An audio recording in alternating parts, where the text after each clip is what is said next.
Good morning to all of students. आज हम आप सभी लोगों के सामने एक टॉपिक लेकर के आ रहे हैं, दैट इज इलेक्ट्रिक डाइपोल। अभी तक हमने इलेक्ट्रिक फील्ड के बारे में बहुत अच्छे से डिस्कस कर रखा है और इलेक्ट्रिक फील्ड लाइंस के बारे में भी जाना, साथ ही साथ उनकी प्रॉपर्टीज के बारे में भी जाना।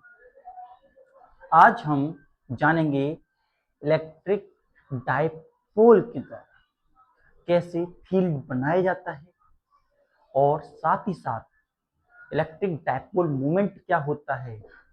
ये सारी बातें हम आज के लेक्चर में क्लियर करेंगे।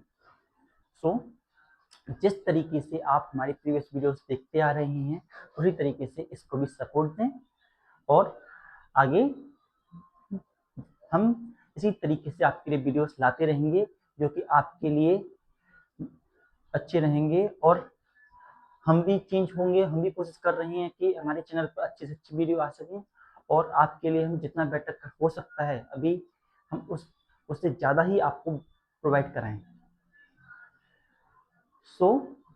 आप सभी स्टूडेंट भी अच्छे से पढ़िएगा और यहाँ पर जो हम लाइव रिकॉर्ड कर रहे हैं, लाइव वाले बच्चे ये सोचें कि उनको हम लाइव की तरह समझेंगे, वो भी हम यही समझ के पढ़ा रहे हैं कि आप भी यहीं पर बैठे हुए हैं हमारे साथ। हमारा सबसे पहला जो पॉइंट है वो इलेक्ट्रिक डाइपोल होगा। इलेक्ट्रिक डाइपोल का मतलब क्या होता है? सबसे पहले समझिए कि डाई मतलब दो और पोल मतलब केंद्र। मोनो मतलब हम कहते हैं मोनोपोल तो सिंगल पोल, डाइपोल मतलब दो पोल और दो पोल्स के बीच में कुछ न कुछ डिस्टेंस भी होगा। दो पोल और दो पोल्स के बीच में कुछ डिस्टेंस हो उसे हम डाइपोल कहते हैं। साथ साथ लिखते भी चलिएगा, ठीक है? अभी ऑनलाइन क्लास बंद होगी तो मैं बताऊंगा आपको। तो यहाँ पर dipole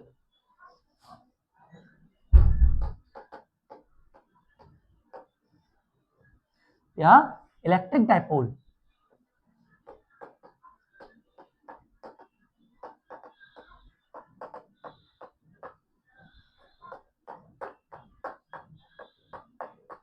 electric dipole electric dipole को हम डिफाइन कर सकते हैं कि हमारे पास एक पेयर है दो चार्जेस का, लाइक दिस, एक माइनस क्यू और एक प्लस क्यू। ये ओरिजिन ओ है हमारा, यहां से यहाँ का डिस्टेंस जो है वो 2a है। ए से बी के बीच में हमारे पास ये एक चार्ज, दो चार्जेस हैं और दोनों ही इक्वल एंड अपोजिट चार्जेस हैं और इनके बीच में डिस्टेंस है। इस सिस्टम को हम डाइपोल कहते हैं। डाइपोल के पास एक पॉजिटिव चार्ज है, एक नेगेटिव चार्ज है। तो इसका नेट चार्ज जो होता है, नेट चार्ज जो होता है, अगर हम उसे देखें minus Q plus Q is equal to 0, तो नेट चार्ज हमारा 0 के बराबर होता है। अगर आपको कोई डाउट आ रहा हो तो आप कमेंट सेक्शन में लिख सकते हैं ऑनलाइन वाले, और आपको कोई डाउट आ रहा है तो मैं आपको थोड़ी देर में बताता हूँ, पहले ये रिकॉर्डिंग हो जाए।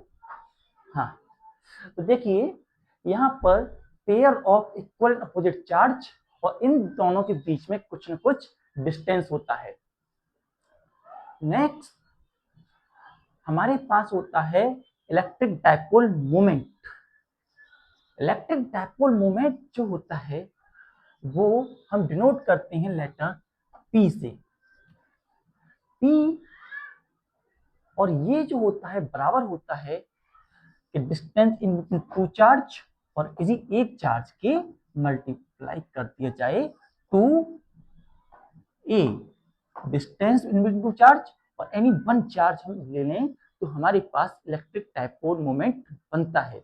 और P की वैल्यू अगर हम यहाँ निकालते हैं तो P की वैल्यू हमारे पास 2qa के बराबर होती है। जो हमारा इलेक्ट्रिक डाइपोल मोमेंट है वह भी एक वेक्टर क्वांटिटी है, it is going to be an vector quantity. Next thing हमारे पास जो चीजें आ रही हैं उनको देखते हुए अब हम ये भी देखना चाहेंगे कि जो हमारा इलेक्ट्रिक डायपोल है वो इलेक्ट्रिक फील्ड बना सकता है या इलेक्ट्रिक फील्ड बनाने में कैपेबल नहीं होता है। जो हमारा इलेक्ट्रिक डायपोल है उसके द्वारा इलेक्ट्रिक फील्ड बनाया जाता है या नहीं बनाया जाता है। फिर नोट इट डाउन।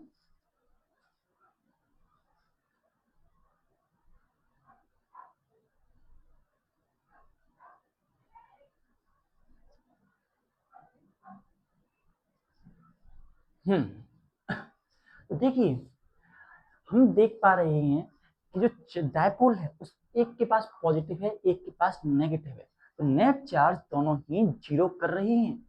वट हम देख रहे हैं कि दोनों के दोनों चार्जेस इलेक्ट्रिक फील्ड बना सकते हैं। ऐसा कैसे, how it is possible?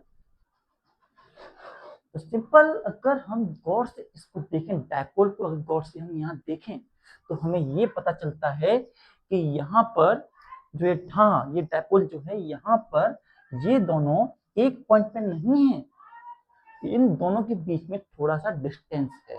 There is some distance between them. और जब इन दोनों पॉइंट के बीच में थोड़ा सा डिस्टेंस है तो उस डिस्टेंस के कारण ये चार्ज अपना फील्ड यहाँ बनाता है और ये अपना फील्ड इधर की साइड बना लेता है। दोनों के फील्ड, अगर ये दोनों चार्ज की डिस्टेंस में होता, एक पॉइंट ऊपर रखे होते तो साइड का फील्ड कैंसिल हो जाता, लेकिन जब ये दोनों चार्जेस एक फिक्स डिस्टेंस पर हैं तो ऐसी कंडीशन में फिक्स डिस्टेंस पे होने के कारण इनके अंदर कोई भी बाउंडेशन नहीं रहती। ये अपना इलेक्ट्रिक फील्ड बनाई, इलेक्ट्रिक फील्ड बनाई, इन दोनों का इलेक्ट्रिक फील्ड एक दूसरे से थोड़ा बहुत इन्फ्लुएंस होता है क्योंकि पेयर में है, लेकिन इसके बावजूद भी दोनों का फील्ड एक सिग्निफिकेंस रखता है।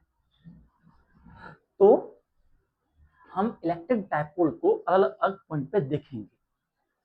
तो सबसे पहले हम देखेंगे electric field due intensity, electric field नहीं, इलेक्ट्रिक फील्ड इंटेंसिटी को हम देखेंगे। इलेक्ट्रिक फील्ड इंटेंसिटी किसी भी पॉइंट पर, तो 3 पॉइंट हम देखेंगे, पहले एक्सियल, फिर इक्वेटोरियल और फिर at any general point. In 3 points को हम यहाँ पर देखेंगे। इलेक्ट्रिक डायपोल, यहाँ पर 2 चीजों को हम यहाँ पर देखेंगे और फिर देखेंगे हमारे पास क्या वैल्यू करके आती हैं। तो यहाँ पर तो electric field intensity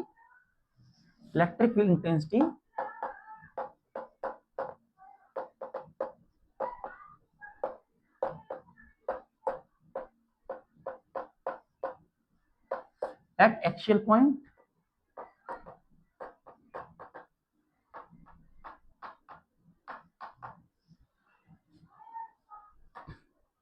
due to dipole। हाँ, डायपोल के द्वारा electric field intensity axial point पर कितनी लगती है, जरा हम ये देख लेते हैं। तो नोट इट डाउन, फिर हम आगे देखते हैं।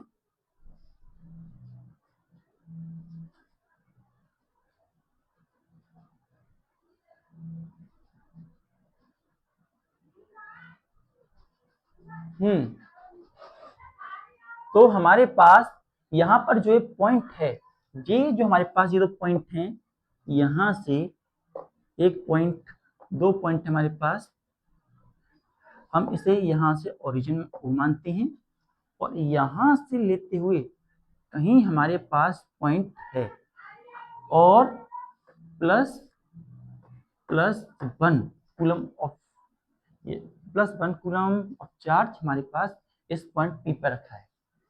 जो ये चार्ज है ऐसा चार्ज है कि ये इलेक्ट्रिक फील्ड पर ज्यादा इम्पैक्ट नहीं डालेगा। हम यहाँ से इस तरीके से इसे ज्वाइन कर देते हैं। ये पॉइंट हमारा ए, ये पॉइंट हमारा पी बी और ये पॉइंट हमारा है पी, ए बी एंड सी। यहाँ ये +1 सी के बराबर है। हमारे पास जो यहाँ पर चार्ज है वो -q है, यहाँ पर चार्ज जो है वो +q है। अब देखिए, जो ये हमारे पास B है, ये इलेक्ट्रिक फील्ड लगा रहा होगा, दोनों पॉजिटिव हैं तो रिपेल करने के लिए, दैट इज E1। नेक्स्टली जो हमारे पास ये चार्ज Q है और ये चार्ज पॉजिटिव है, तो ये इसे अट्रैक्ट करने की कोशिश कर रहा होगा, दैट इज E2। ये इसे अट्रैक्ट कर रहा होगा और ये इसे रिपेल कर रहा होगा। तो हम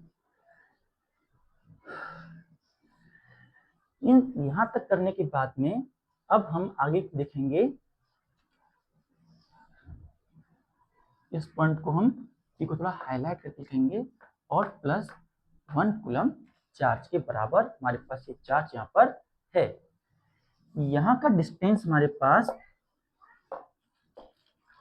2a है, यहां से यहाँ a और यहां से यहाँ a, और अगर हम O से P का डिस्टेंस निकालते हैं, O से P का डिस्टेंस यहां से यहाँ निकालते हैं OP, तो इसे हमने मान लिया R के बराबर।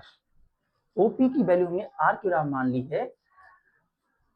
तो अगर मुझे BP निकालना हो, यहाँ पर ये जो मुझे BP निकालना है, इसे मैं कैसे निकाल सकता हूं? तो BP जो है, BP निकालने के लिए मुझे क्या करना होगा? अगर मैं जो हमारे OP है उसमें से OB को माइनस कर दूं, जो मेरे पास यहाँ से OP है इतना, वहां से अगर हम OB को माइनस कर दें, दैट इज हमारे पास OP था, उसमें से हमने OB को माइनस कर दिया है, तो हमारे पास जो वैल्यू बनेगी वो बनेगी BP की, that is A minus R, A minus उल्टा लिख दिया, R माइनस A के बराबर वैल्यू बनेगी। समझा कैसे आई? देखिए यहाँ पर दोबारा देख लीजिए जरा एक बार, यहाँ पे OP था, यहाँ से लेके यहाँ तक R था। अब R मुझे BP निकालना है, तो हमारे इस P के बीच में और इसके बीच में डिस्टेंस जो BP है, मुझे BP निकालना है। तो BP निकालने के लिए अगर मैं इसमें से O इतना एरिया हटा देता हूँ तो मुझे BP ही तो मिलेगा। तो मैंने क्या किया, जो मेरा OP है वो R है और जो हमारा OB है वो A के बराबर है, तो सब्ट्रैक्ट किया R माइनस A के बराबर हमें ऑप्शन वैल्यू हो गई। इसके बाद अगर मुझे AP निकालना हो, ये OP BP हम क्यों निकाल रहे हैं, इनका मतलब हम अभी थोड़ी देर में आपको समझाएंगे, इनका इंपॉर्टेंस भी है हमारे लिए। तो यहाँ पर हम निकालेंगे AP। AP जो है हमारा, यहाँ से देखिए OPR है, और अगर हमें यहाँ से AP निकालना है तो हम OP में एक A और ऐड कर दें या AO ऐड कर दें, तो OP प्लस OA कर दें, OP प्लस OA कर दें, तो हमें AP की वैल्यू ऑब्टेन हो जाएगी। पहली वैल्यू हमें यहाँ पर ये ऑब्टेन हुई है, यहाँ से AP की वैल्यू हमारे पास R प्लस A के बराबर बनेगी। R प्लस A के बराबर हमारे पास वैल्यू बनेगी AP की। Let us see and note it down.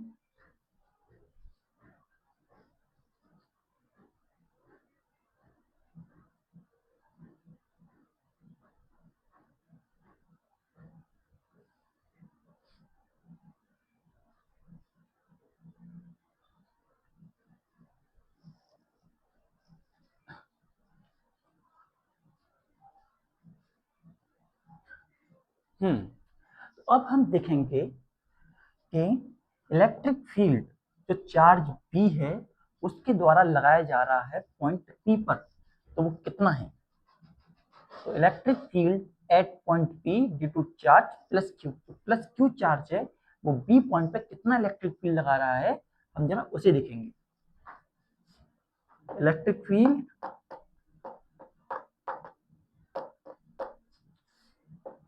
Eight point P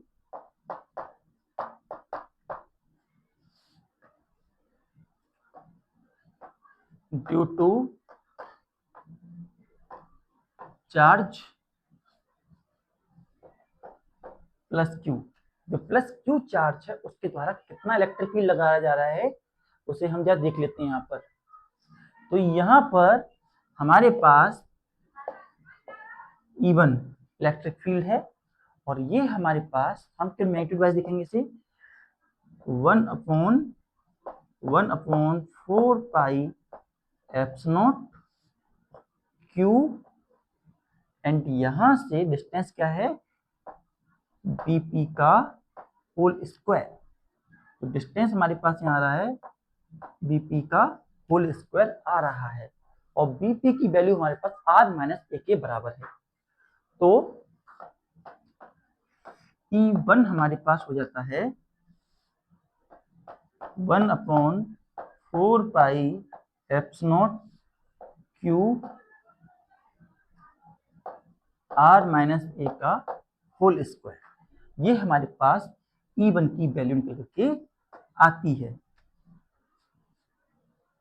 next, electric field due to minus Q charge. ये माइनस क्यू चार्ज है, वो कितना इलेक्ट्रिक फील्ड लगा रहा है एट पॉइंट P, जहां पर हमारा यूनिट टेस्ट चार्ज है और वो उस फील्ड को एक्सपीरियंस कर रहा है। तो इलेक्ट्रिक फील्ड इंटेंसिटी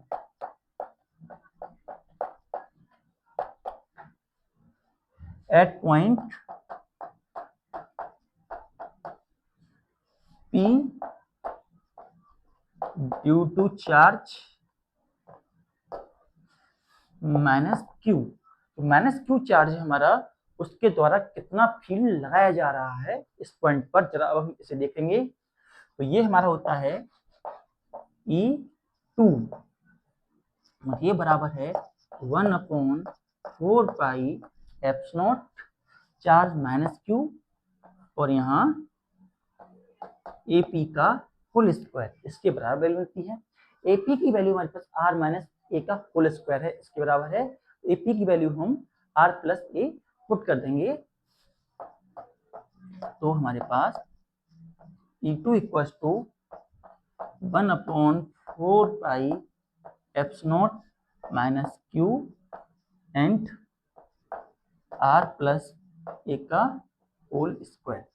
ये हमारे पास इलेक्ट्रिक फील्ड की वैल्यू यहां से आ गई। तो E1 चार्ज इतनी इलेक्ट्रिक फील्ड लगा रहा है, E2 चार्ज इतनी इलेक्ट्रिक फील्ड लगा रहा है, तो नेट चार्ज कितनी लगाएगा अब हम ये देखेंगे आगे। Clear, note it down.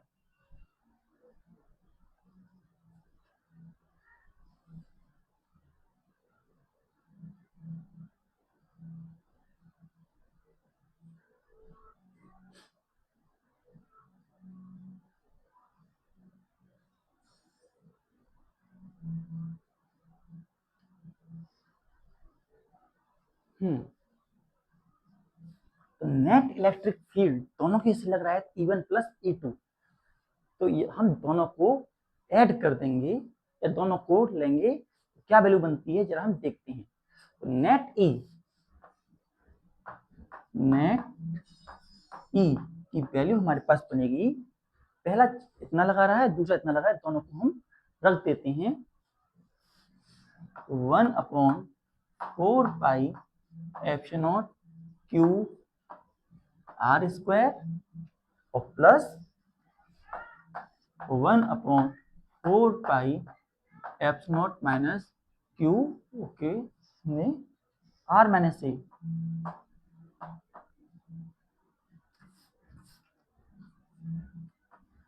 Q r-a का whole square plus 1/4 pi epsilon minus Q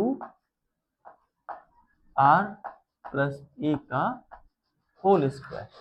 इसके बराबर हमारे पास वैल्यू आएगी। Note it down.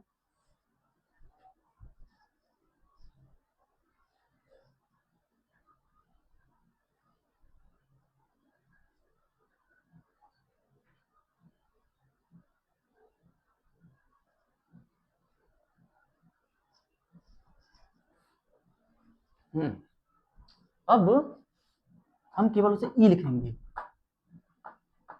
तो ये हमारे पास अगर 1/4 दोनों में कौन मिल रहा है तो हम कॉमन ले लेते हैं। 1/4 हमने कॉमन ले लिया, तो क्यू आर माइनस ए का होल स्क्वायर और माइनस क्यू आर प्लस ए का होल स्क्वायर, इसके बराबर वैल्यू बनेगी। अब दोनों में चार्ज भी मिल रहा है, चार्ज को भी बाहर ले लेते हैं। E equals to Q 4πε0 1/r minus A का whole square and minus 1/r plus ए का होल स्क्वायर। ये वैल्यू हमारे पास यहाँ तक है। आई होप किसी को यहाँ तक डाउट नहीं होगा। अगर किसी को डाउट है तो भी 2 मिनट रुक जाइए, थोड़ा सा भी काम होने वाला है, तो मैं आपको बताता हूँ। और आप कमेंट सेक्शन में मुझे बता देना कि आपको डाउट आ रहा है, किसी भी पॉइंट पे कहीं पे कोई डाउट आया हो तो आप मुझे बता दीजिएगा, तो मैं आपको शायद स्कूल में आप जैसे हो सकेगा आपको समझा पाऊंगा। तो यहाँ पर r minus A R plus ए का होल स्क्वायर, ये हमारे पास वैल्यू बनती है।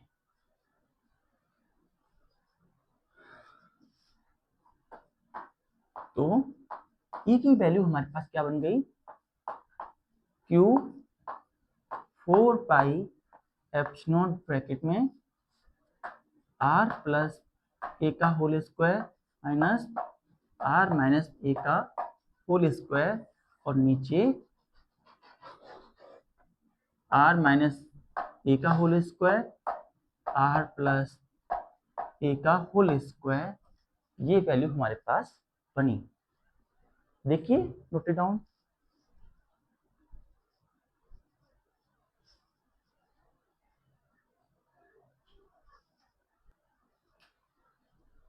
तो अब इसके बाद हम ये R minus A R plus A और आर माइनस ए, ये दोनों ए प्लस बी का होल स्क्वायर और ए माइनस बी के होल स्क्वायर की आइडेंटिटीज बनती हैं। तो अब हम इन्हें उस मैनर में इन्हें ओपन करेंगे और सॉल्व करेंगे।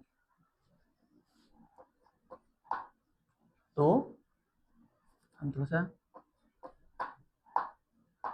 E इक्वल्स टू थोड़ा सा अब इसे क्यू 4πε0 यहाँ R square plus A square plus 2AR और इधर minus R square plus A square minus 2AR।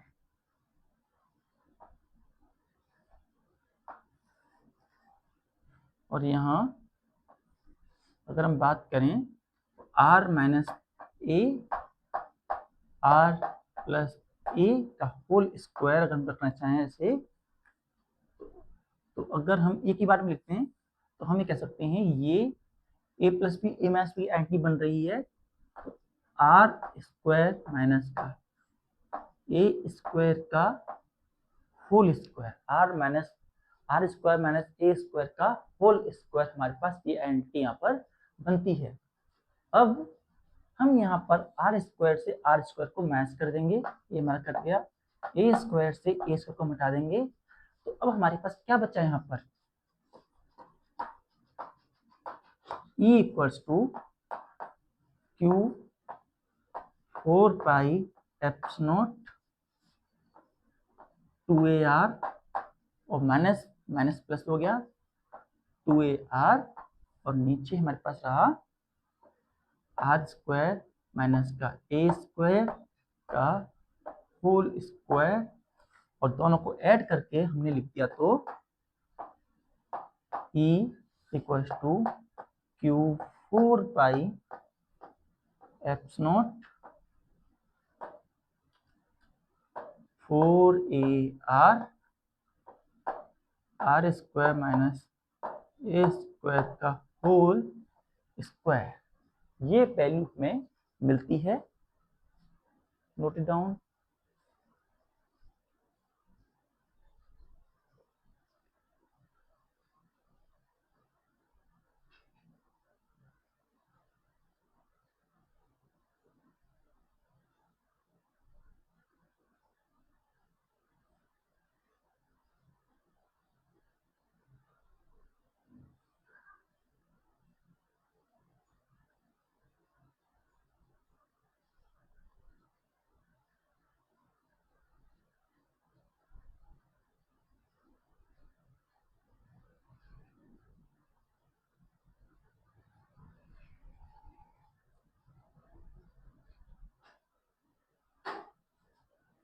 हमारे पास अब जो यहाँ पर ये क्वेश्चन बन रही है, इसमें हमें 2QA कॉमन लेना है। 2QA हम यहाँ से ले लेंगे।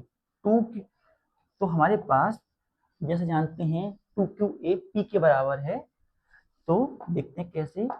E equals to Q upon 4πε0, और ये हमारे पास रूट 1। यहाँ से हम 2QA हमने ले लिया, और यहाँ हमने 2R को भी यहाँ पे रहने दिया, और नीचे हमारे पास होता है R square minus A square का होल स्क्वायर। जो ये 2QA है, हम जानते हैं ये P के बराबर होता है, तो हम यहाँ पर 2QA की जगह P रख सकते हैं। तो हम यहाँ P रख देते हैं, तो E की वैल्यू हमारे पास हो जाती है 1/4πε0 2PR R square minus A square का होल स्क्वायर। ये हमारे पास वैल्यू निकल के आती है। Note it down.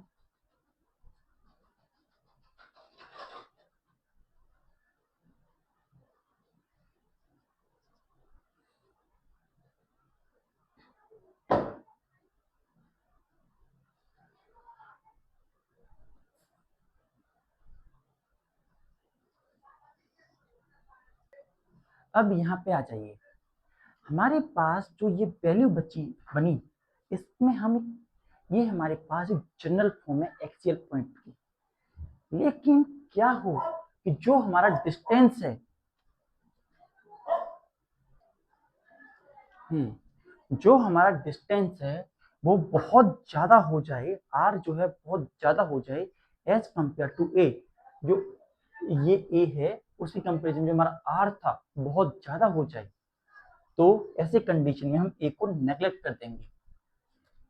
Mean to से if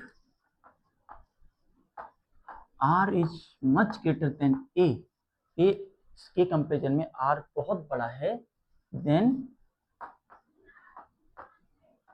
A get neglected.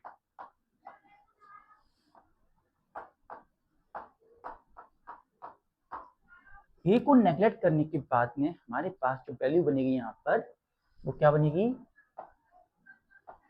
E equals to 1/4πε0 2PR, और यहाँ से R की पावर 4 हमें यहाँ पे ऑब्टेन हो गया। चेक, ये R ए 0 हो गया और स्क्वायर स्क्वायर स्क्वायर हो गया। अब एक R से एक R हट गया, तो E की वैल्यू हमारे पास 1/4πε0 2PR³ के बराबर ऑब्टेन होगी। हमारे इलेक्ट्रिक फील्ड की वैल्यू इसके बराबर बन जाती है। अब देखिए जो हमारे पास यहाँ इलेक्ट्रिक फील्ड की वैल्यू बन रही है, यहाँ पर हमारे पास जो वैल्यू है वो ई में यहाँ देख पा रहे हैं, इलेक्ट्रिक फील्ड इनवर्सली प्रोपोर्शनल है टू द क्यूब के